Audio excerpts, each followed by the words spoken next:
Welcome, everyone. This is Jim Spora with ISSIP, the International Society of Service Innovation Professionals. And today we've got the ServCollab folks here, serving humanity through collaboration. They are the winners of the distinguished recognition in ISSIP's most recent Service Excellence Award series.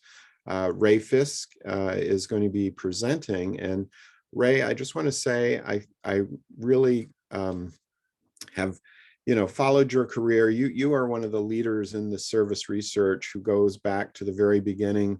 You've kept the history of service research. You've done so many things, and now I know you've just retired and you're at this new stage of your career, and you're putting so much energy into ServCollab, and I think it's got such a big, important mission that I want to really just thank you for submitting the award.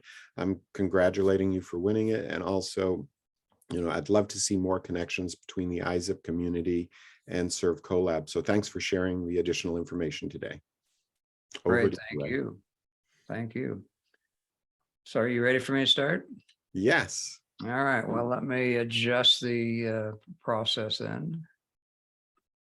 So you should now see me in a larger screen with my slides up to the left side of my head.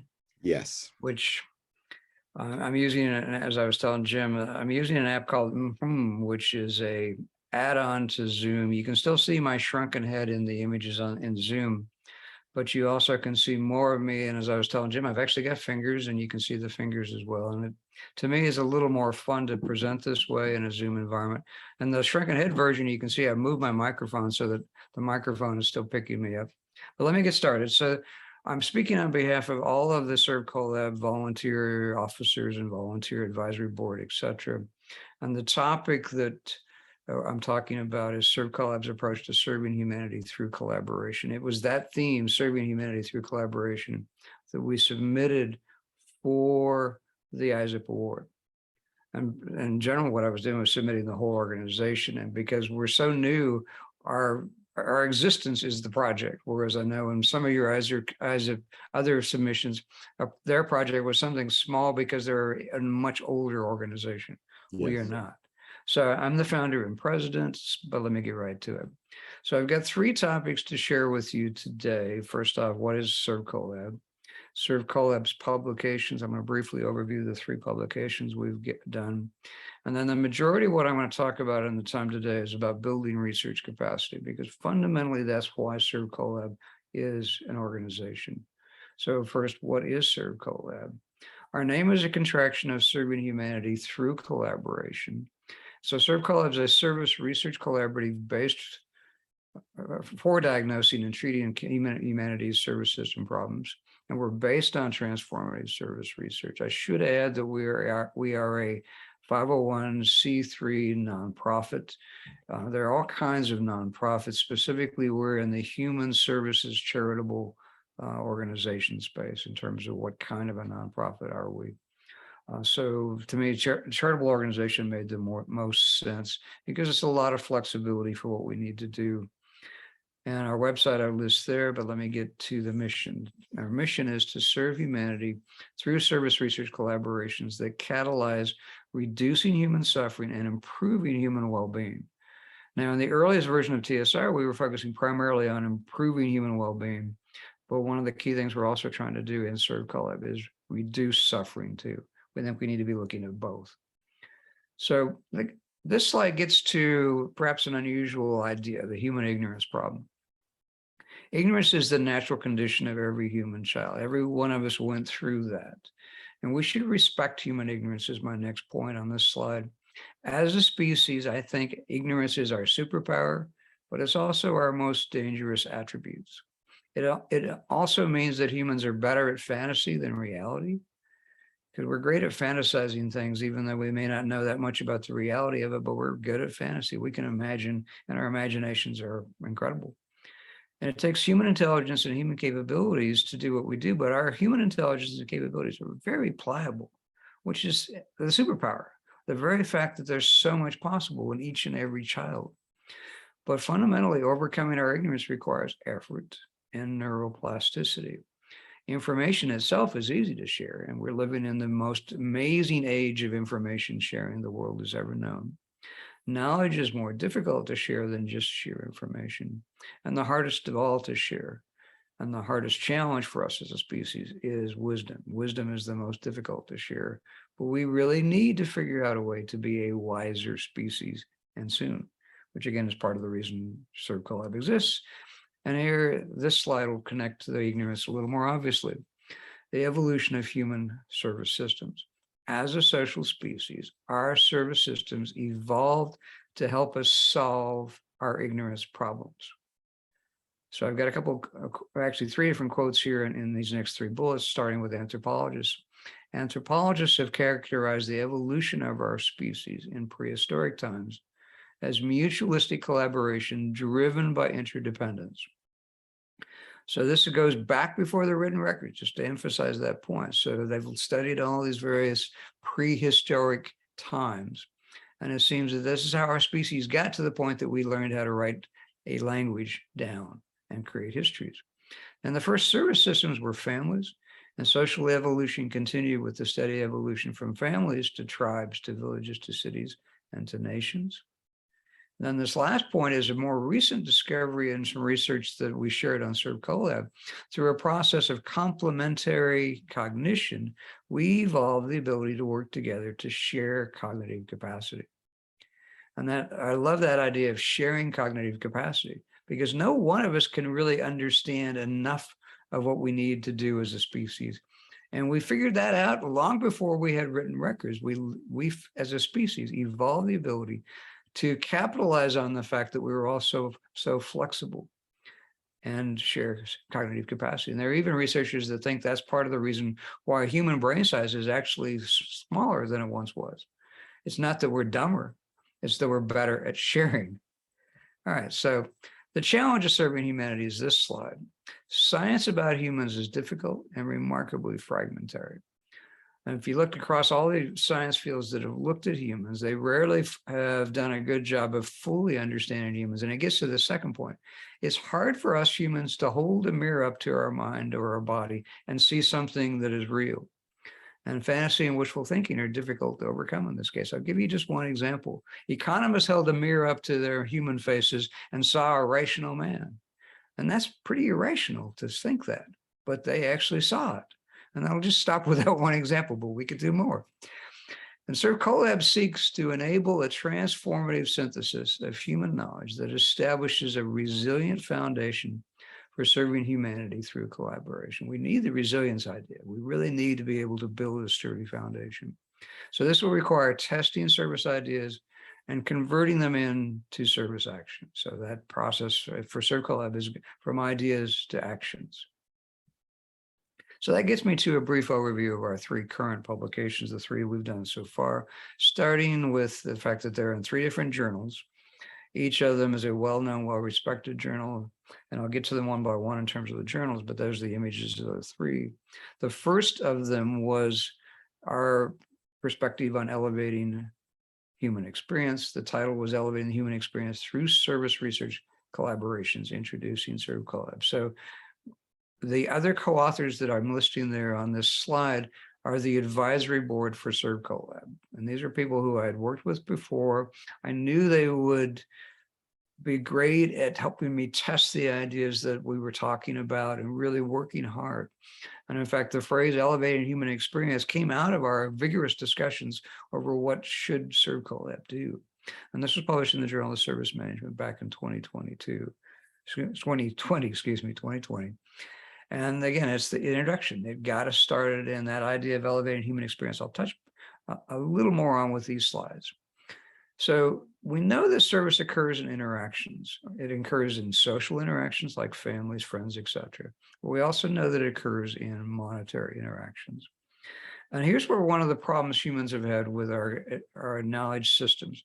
The social scientists tend to look at the social side and tend to not look at the monetized side. And the economists and the business professors tend to look at the monetary side, but not at the social. But we're really only talking about the same species, the same humans. All of us have both in our lives.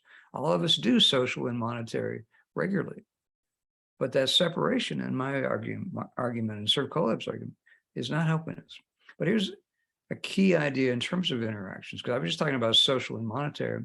In our Elevating the Human Experience article, we talked about 4 well-known human interactions, starting with conflict at the bottom of this hierarchy that I'm showing you, from conflict to competition to cooperation to collaboration.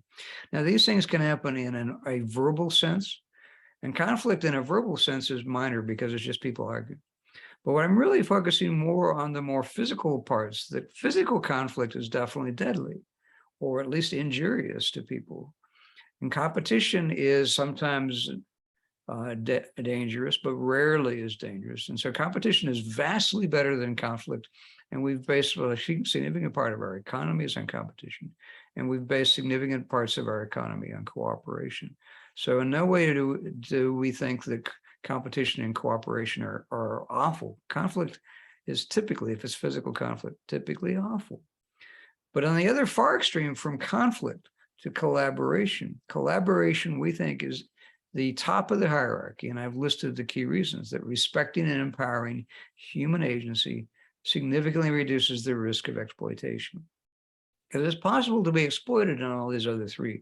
Even people that are cooperating are often only cooperating because they don't have a good choice. Whereas if you truly do collaboration right, everyone brings their own human agency to the process, and that matters a lot. So here is our second piece, the first ServCollab project. The second article was Rethinking Service Systems and Public Policy, a Transformative Service Refugee Experience Framework. It's led by Silky Bonique and Sertan Kabadayi and myself. Sertan's in the call today, of course, and is now a ServCollab officer. He wasn't at the time, but is part of the reason he became an officer. We started it back in 2019 at a Transformative Consumer Research Conference. And we had a whole bunch of people that applied to be part of that group that Silky and Sertan and I were forming. We ended up including all of them because they were such fascinating people, 13 different service scholars from 7 countries. And in fact, across our 13, 8 members were migrants from other countries. So a lot of international perspective in the group. And I'm showing you all of the names and the rest of the details on the article. I won't try to go through all the names, but it was the Journal of Public Policy and Marketing. And that, again, was our first project focusing on refugees. But I need to emphasize to you the issue of why start with refugees. Refugee numbers are climbing significantly. And in fact, Rodoula pointed out an article that just came out on Monday this week from the United Nations Refugee Commission, the UNHCR Commission, and they identified the current count of 100 million refugees on planet Earth, which is now representing, according to their estimate, 1% of human populations, living population. That's awful, awful. And refugees, we think, are an early warning of humanity's global problems. So let me expand a little further on that. Refugees are fleeing failing service systems, whether it be from human caused or caused by natural disasters. And refugees are a globally unique service inclusion problem. And the uniqueness gets to my next point. Refugees need cultural inclusion, and that's different and far more complex than needing social inclusion or needing economic inclusion. They need that too. They need the social, they need the economic, but cultural often means that they don't share the same language as the people that they're now in a culture of, that they often don't understand the customs and culture aspects. So we're all born into cultures as part of our learning process, and each of us born into a culture learns it rather quickly as a child. But to be tossed out of your culture by a refugee circumstance is a huge challenge. And most human problems of mistreatment or profound need, those problems intersect with the plight of refugees. So if you're concerned about challenges for women refugees make up a huge majority of refugee situations.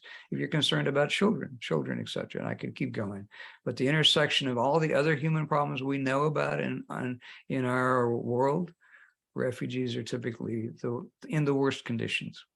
And refugees, we think, are the archetype of the people ServCollab seeks to help. They're an incredibly vulnerable group. And there are still no global solutions to the refugee crisis. Because it's not like this is the first time ever that humans have been refugees.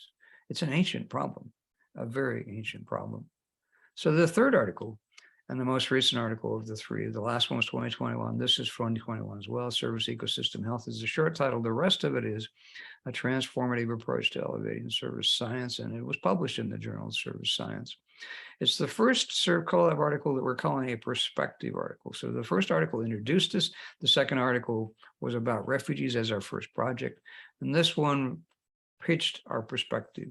And it was the lead article in a special issue of Service Science on reimagining the science of service. And we worked pretty hard at reimagining it.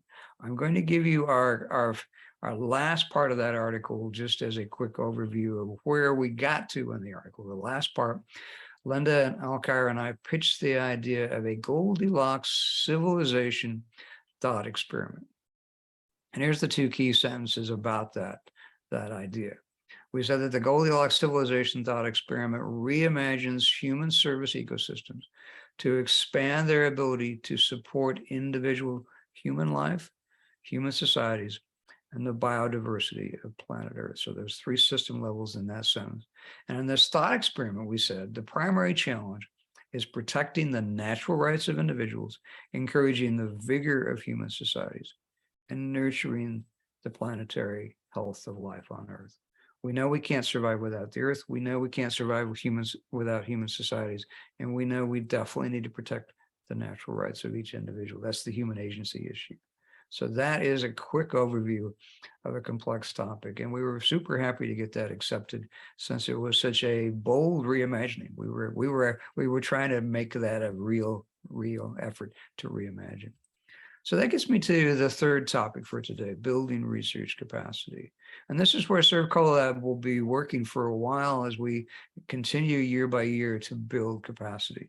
And I'll try to show you why we think this is a long-term issue. ServCollab believes that service researchers are uniquely positioned to help accelerate human progress, but we need help.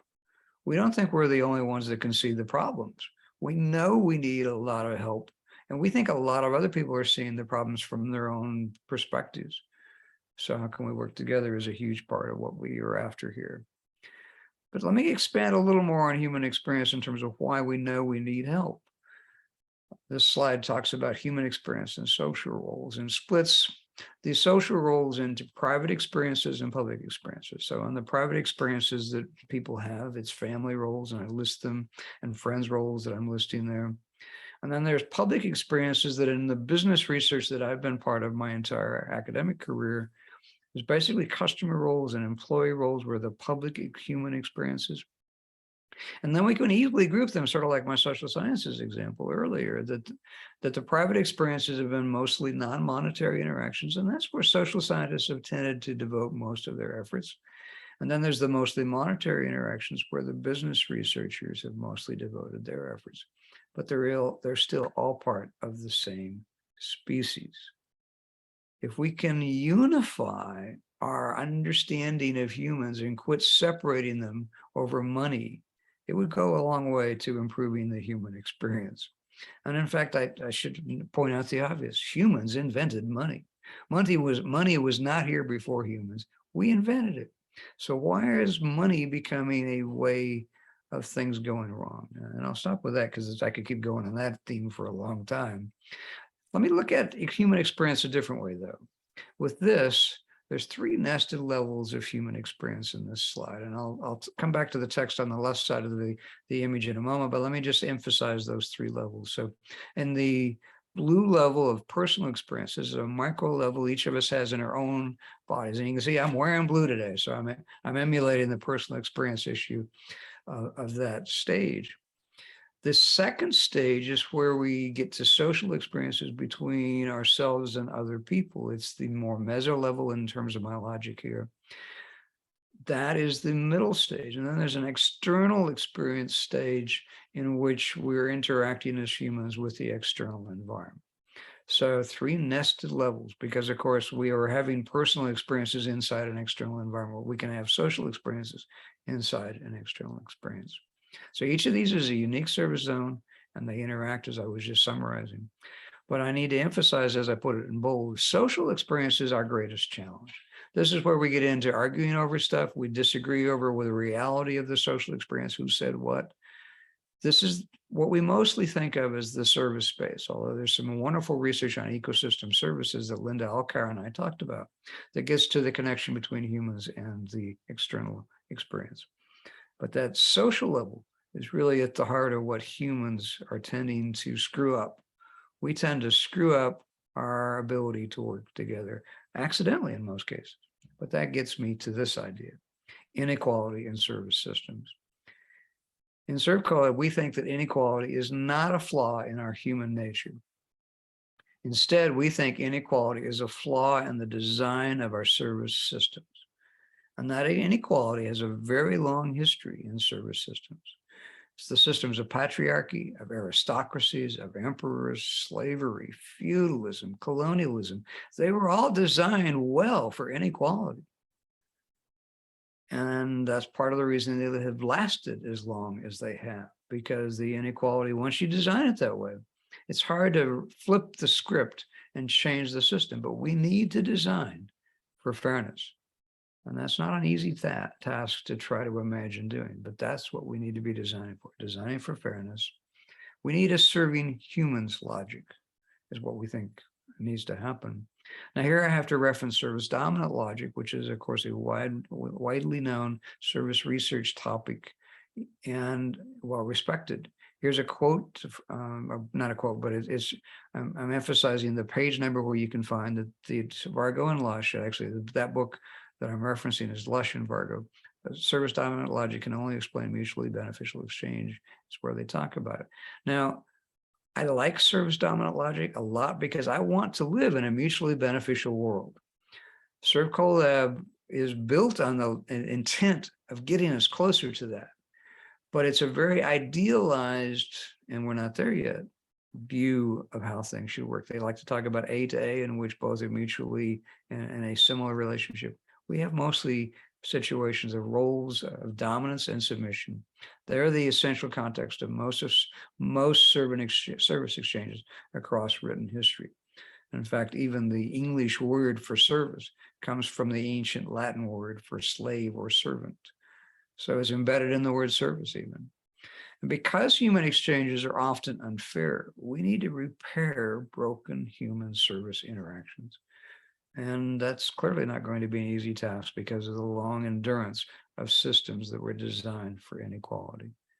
But I'm convinced it's possible to design, and we're convinced that it's possible to design for fairness. So here's ServCollab's Serving Humanity research approach, and this should still be viewable clearly enough on the type on this slide. But basically, there's two parts. The first two that are define and describe, and the next two are propose and design, and then again, propose and design. So the first one that's a define and describe is to define and describe the optimal service system characteristics. Now, Vargo and Lush have done an excellent job in terms of the service dominant logic of defining in a macro sense and in terms of all of the human possibilities, a very optimal set of characteristics. But what we mean by this is more of a specific sense. What will be optimal? Now, in the case of that refugee project, we looked at what will be optimal for refugees. And that gets me to the second part here in terms of define and describe. Then we look at service system inadequacies. And in that refugee article, we looked at the service system inadequacies for refugees. And in fact, we actually had two labels for those two differences in the article. For the best of circumstances for refugees, we called that hospitable. And for the worst of refugee experiences, we called that hostile. And certainly, you can find great examples of hospitable. In Poland with the Ukrainian refugees right now is a great example of remarkably hospitable conditions, but you can also find numerous examples of hostile conditions. And so those are our two, in other words, what's best, what's worst. But that gets us to what do we do about these things, and that's the propose and design parts. Proposing curative service system treatments is a key part of this. But what we're convinced of is that it's not enough to have cures because there's something maliciously screwy about how human systems can degenerate. It's hard to keep them to be as resilient and as protective of human rights as they should be. And that gets to the fourth step of preventive service system safeguards. If we look at the world today in terms of politics or economics, if there had been safeguards in the world's politics for democracies, we might not have as many problems today. And I'm sure most of those countries thought they had safeguards. They aren't quite working the way they thought they should. So that safeguards part is a key issue as well. Now, both of these last two have a very deliberate healthcare related theme of curative and preventive. And this is tied back to the service ecosystem health article that Linda Alcar and I wrote. So that gets me to this idea of shopping for collaborators. ServCollab, it's in the title. I mean, the second word in the last part, the collab part, is about collaborators. And we're obviously eager to collaborate with lots of people, and that's the center of this mind map of potential collaborators for serving humanity research. And I've grouped them into disciplines on the left side of the screen, and on the right side of the screen, I've grouped them into organizations. So just really quickly, the disciplines, and I've just got a brief sort of listing of them alphabetically: arts, business research, engineering, humanities, service research, science, and social interactions. And I've left service research as a separate category. It's not really a discipline, but I've left it there as a category, partly to emphasize that service researchers need the help of all those other disciplines, because of course, ServCollab is built on transformative service research. But we also know full well that you can't do it just with the researchers. You also need associations like ISSIP. You need business participants. You need government agencies. You need nonprofits. You need research centers and institutes, and you need universities. We need as many people as possible that might collaborate with us. And the shopping part is to find the good fit, the good win-win sort of relationships between ServCollab and the other organizations. Now, I've left off one possible collaborator. It's a dream for us in ServCollab, and that's more of a citizen science level of collaboration. That one, it might take us at least 5 years to get to a point where we thought a citizen science effort might work. But going back to my point earlier about human agency, if we could involve more people, more humans across the world in helping design better systems, I think that could go a long way to respecting human agency and enabling a full flowering of human potential. So, funded research projects are a key next step for us in ServCollab. And our first collaboration ask, when I talk to anybody in terms of what will we ask for, is for help creating funded research projects that combine donor funds, research collaborators, research training, access to data, and a roadmap to meaningful service system improvements.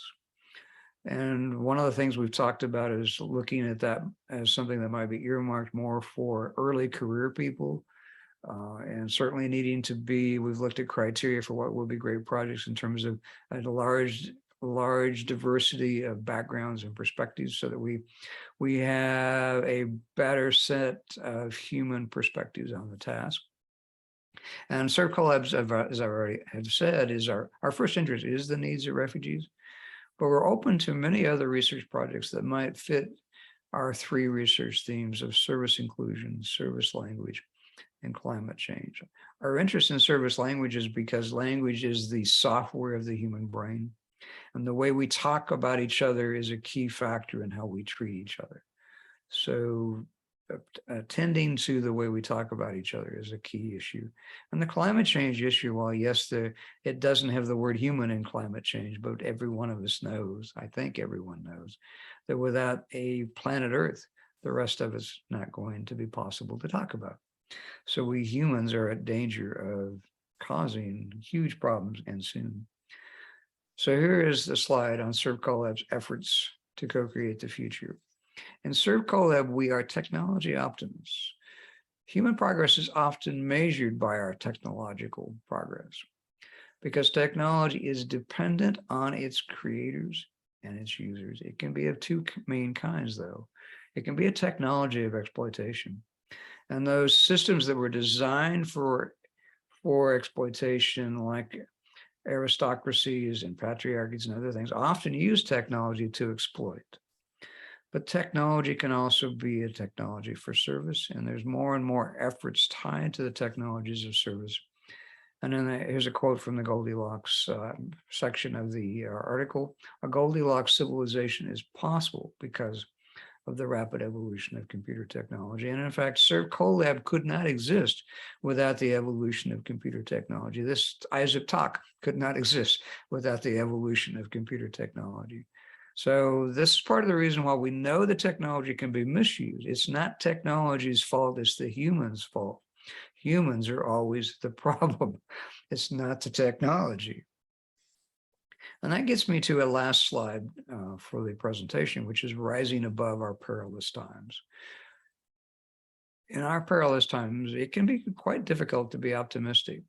You don't have to do much more than see what's in the news each morning, and you can be pessimistic fast. But we're convinced, I'm convinced, that while service systems seem remarkably fragile, we can work together to overcome and rise above these service system problems. And many humans and many human organizations share a collective yearning to find solutions to these service system problems. There are lots of people working on various aspects of the kinds of problems I've just been summarizing in my talk. So ServCollab is by no means the only organization that is aware of or concerned about these things.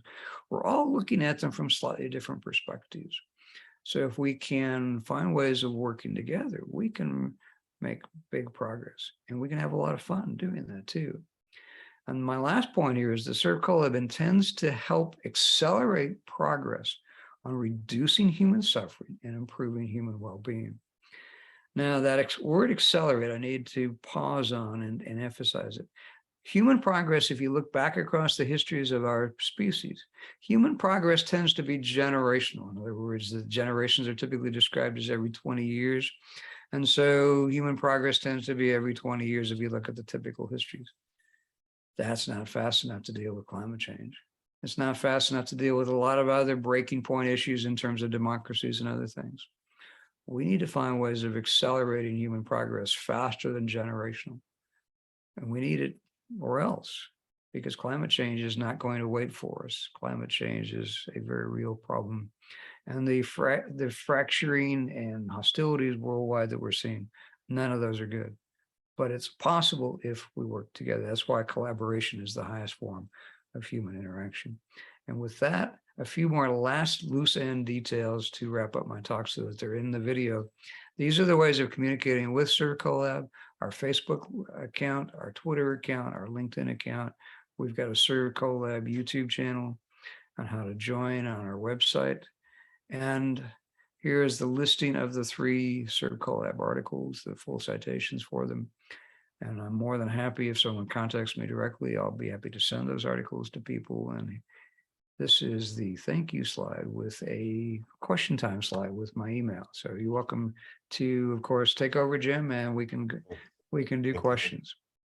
Wonderful, Ray. Thank you so much. And we are just a little over time, but I think since we have other members of ServCollab on, in fact, we've got folks from Asia and Europe, I just wanted to create a little bit of space if anyone else wants to say anything before I ask maybe one question.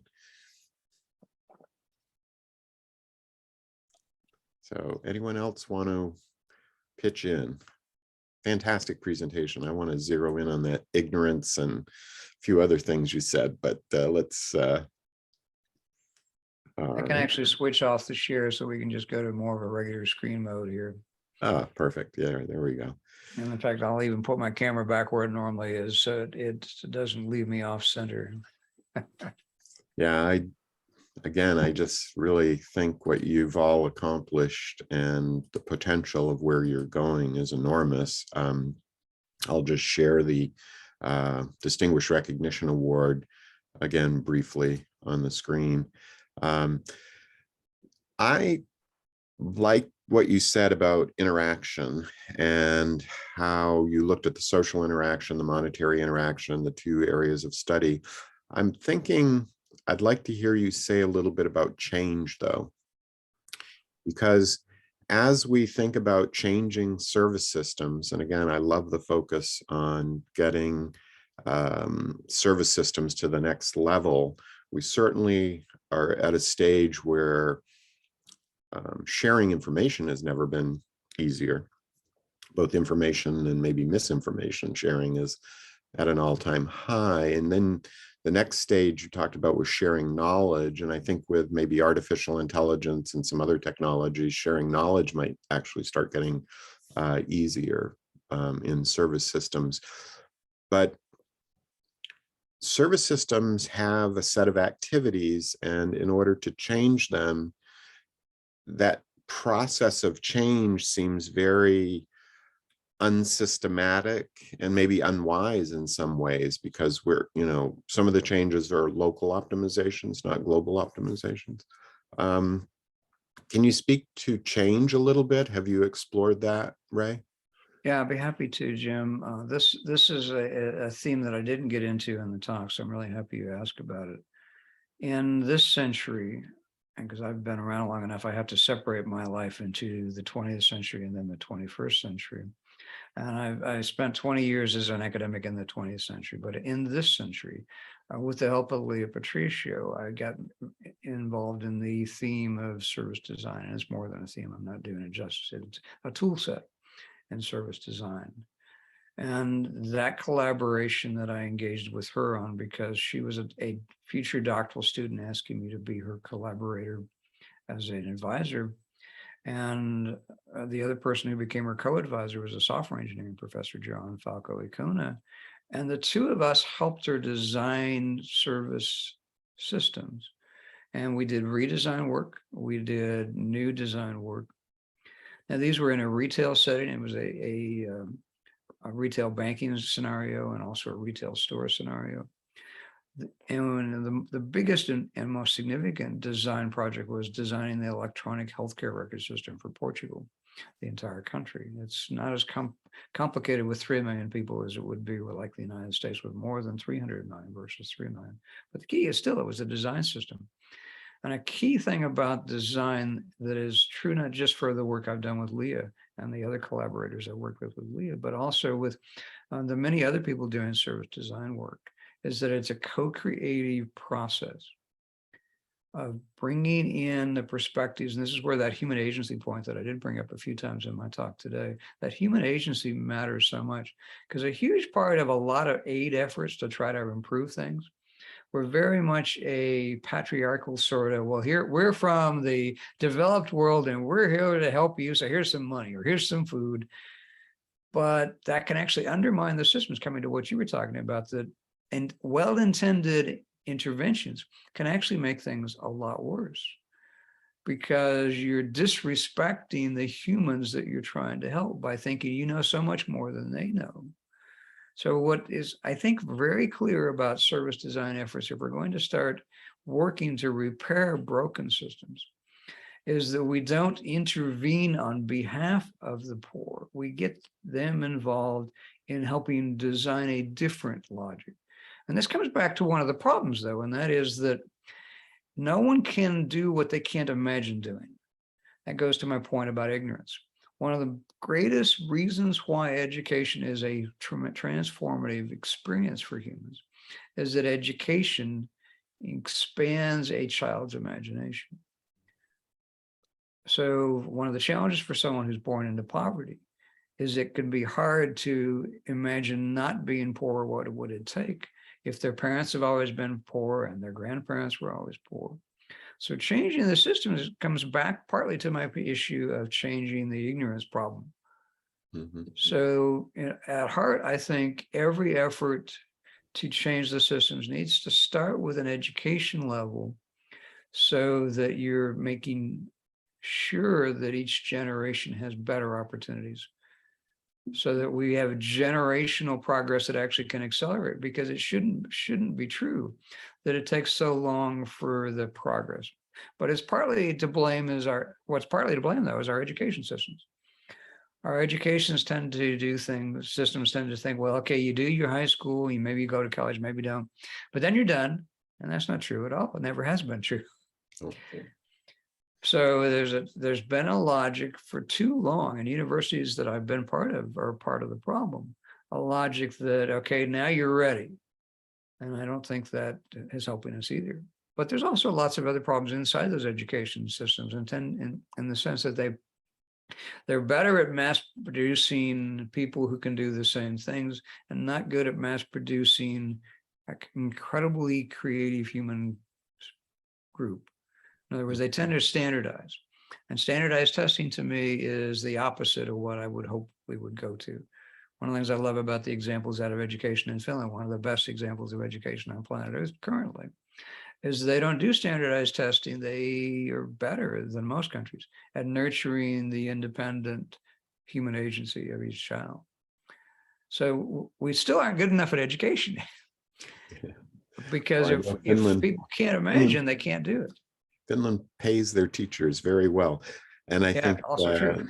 You know, change, you know, it's great that ServCollab is focusing on those interactions. And I think focusing also on change of service systems is important, and education learning is an important role.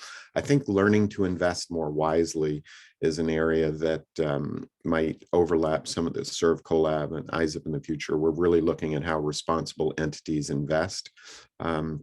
And there's enormous resources, not just monetary, to invest. There's people's time and certainly, just to take the investment point you just mentioned, the typical high school graduate learns nothing about finance of any kind, not just issues like managing a checking account, bank account, but also no understanding of investment. And of course, if you have no understanding, then you're trapped. Absolutely. And one of our previous award winners who also won a distinguished recognition was First Root. And I urge you to go take a look at Luke Coleman's First Root startup, because it's all about teaching youngsters, very young age, financial literacy and how to invest. And he's got some very innovative ideas. So maybe that's ServCollab and First Root collaboration. We're always looking for collaborators, so I'll check that out. And I'll point Luke at you as well. Great. Thank you so much, Ray. Thanks all ServCollab folks on the call for making it from around the world. I'm just going to share the award screen one more time. And thank you very much, Ray. Thanks, everyone. Thanks very much, Jim. Thank you, Jim. Thank you.